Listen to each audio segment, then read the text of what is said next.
اللي أوله شهوة في الحرام بيبقى آخرته والعياذ بالله قطران، واللي بيصر على معصية الله عز وجل ربنا بيكشف ستره. السلام عليكم ورحمة الله تعالى وبركاته. الواقعة اللي هنتكلم عنها النهاردة حصلت في اسكندرية في منطقة اسمها منطقة السيوف. شاب عنده 36 سنة. الشاب دوت من منطقة السيوف.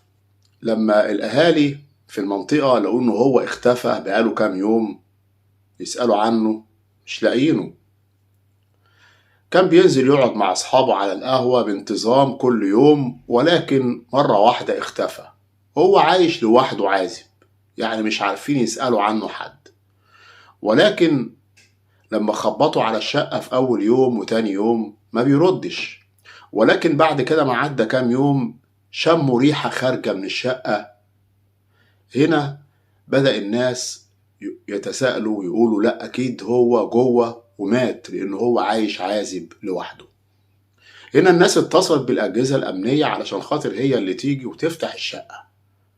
ولما فتحوا الشقة ودخلوا يدوروا عليه في الشقة كلها مش لاقيينه، ولكن لما دخلوا الحمام لقوه ميت وهو عاري تماما بدون أي ملابس في الحمام.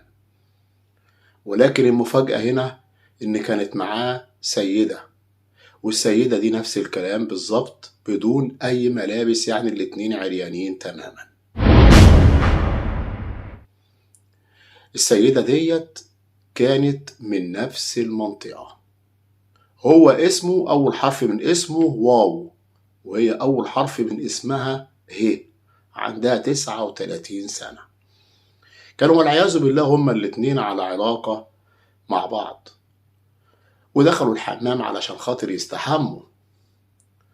هنا طبعا بدأ الطب الشرعي عايز يعرف ملابسات الواقعة دي ايه. محدش قتلهم ولا حاجة، لأنه هنا جابوا زوجها وبدأوا إن هما يستجوبوه، لأن هو ملوش أي دخل في قتلها.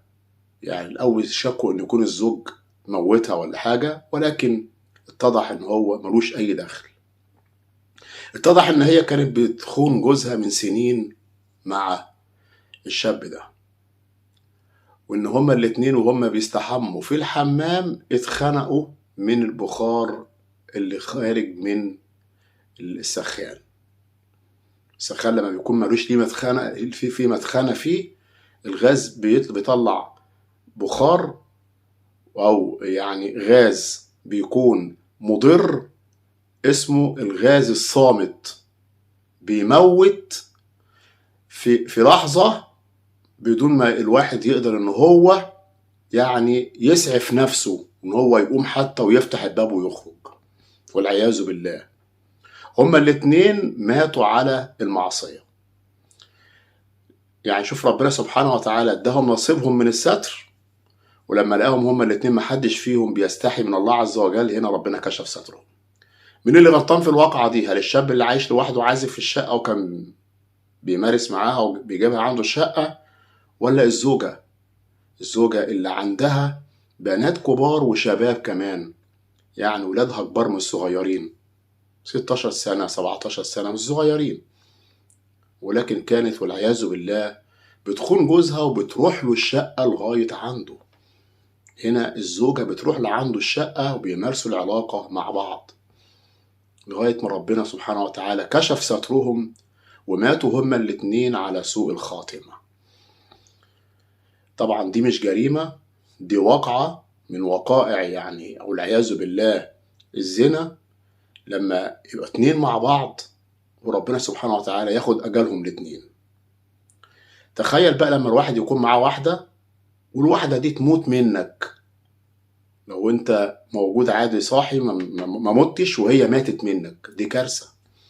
او الواحدة تكون مع واحد والواحد ده يموت منها، برضو كارثة، نفس الكلام اكبر، تبقى مش عارفة تتصرف ازاي ولا تعمل ايه. ونفس الكلام برضو لما الاتنين يموتوا مع بعض، الاتنين ماتوا وريحتهم طلعت والجيران شمت ريحتهم وماتوا هما الاتنين على سوء الخاتمة. ودي آخرة الحرام، بيكون أوله شهوة في الحرام، وآخرته تكون قطران والعياذ بالله.